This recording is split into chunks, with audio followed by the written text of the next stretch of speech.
So, hello everyone! I am Dana. So, ito, panibagong araw, panibagong mga pangyayari na naman ang ating malalagay sa ating buhay. Wow! So, ayan, super late na talaga ako nung nakagising kaya hindi ako nakapag-video ng maayos. Pero, sabi lang, super ganda ng langit pero grabe ka, 1 years ngayon. As in, na-stop kami, nagsilong muna kami kasi hindi talaga kinakaya yung ulan, guys.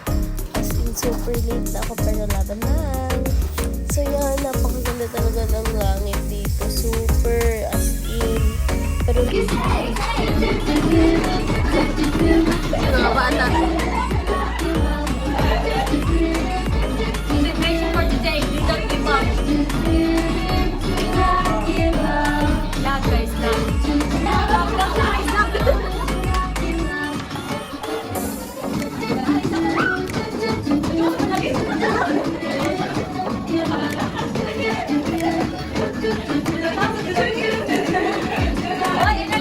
Energy ka?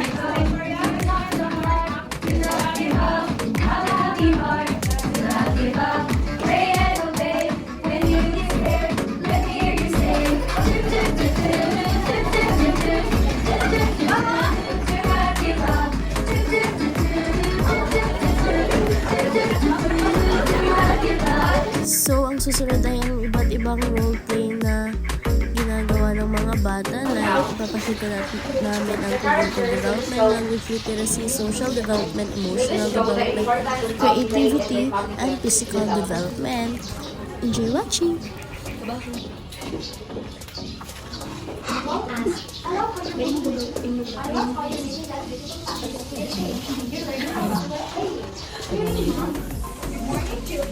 Hey, I know what you're doing. You're playing. You're doing artwork. Very good.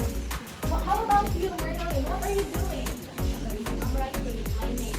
Very good. How about you, Ruchi? What are you doing? Very good. Do you know that through those activities, it could develop your language and literacy? Because when you are interacting with your friends, your classmates, it will develop your grammar. So continue doing that. And could you please present your drawing in front of us?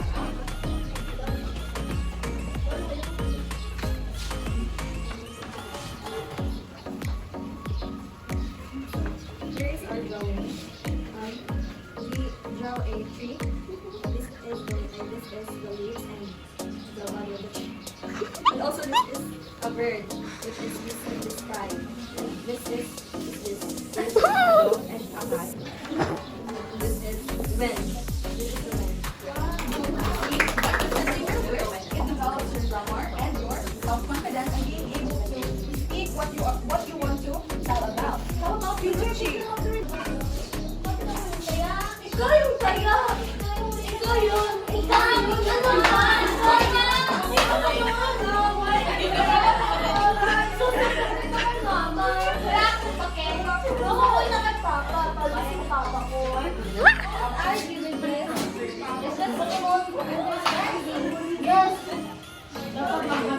Friends, kaya tayo.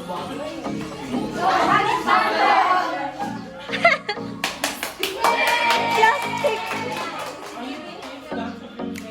Yes, teacher! Emotional development. And Katrina is using red crayons. Well, and Lily dragon.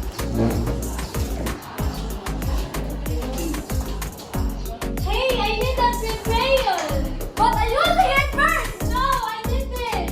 Oh no, you're arguing. Let's help them together before we get everything.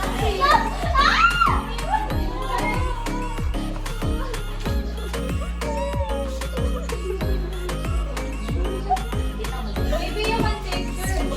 No, I didn't. Now! Give it to me! Let's go! Lydell, what do you think this ball can be? I think it's a magic crystal that can make everyone fly. A flying crystal? That's a great idea. The combine. Let's imagine we have a doll. What could it be? Be sure it's not just a doll. It's talk to animals. Oh! Doing our creativity. Yay! Play more! We want to play more. So let's start anew. So, next subject na to, dito na subject is mapapaiyak ka. Super nakaka-touch yung answer niya dito, guys. Super. I'm so proud of you, B. Padayon!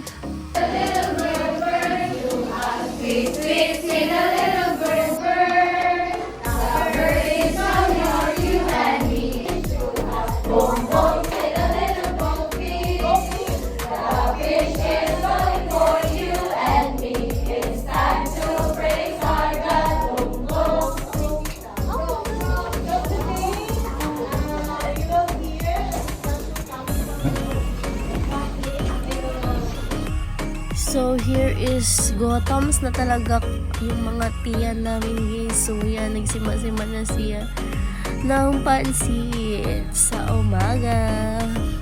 So, medyo strict kasi yung teacher namin dito. Like, ayaw niya nang may kumakain while she is teaching. Hindi, basta like it na ng mga perspective. Perspective, bitaw. Siyempre, sign of respect din. Lahat naman kami nagsasacrifice pagising ng umaga, di ba, guys? Yeah.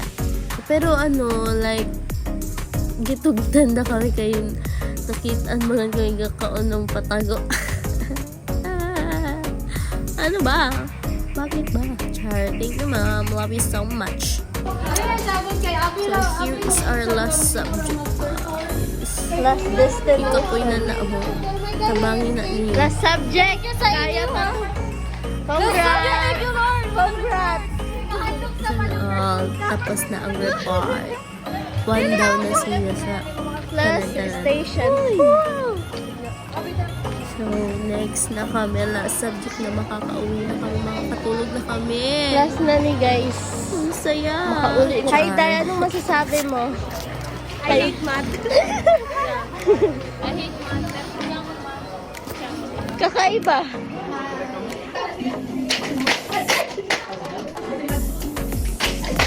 Shake them just like this. Shake them just like this. Shake them just like this. And roll your hands.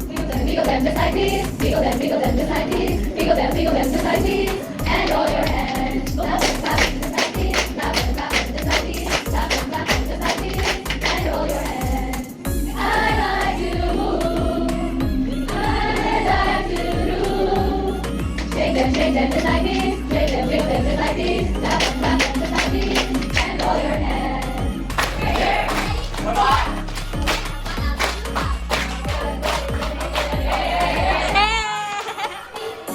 So, hi guys, nakasakay na tayo.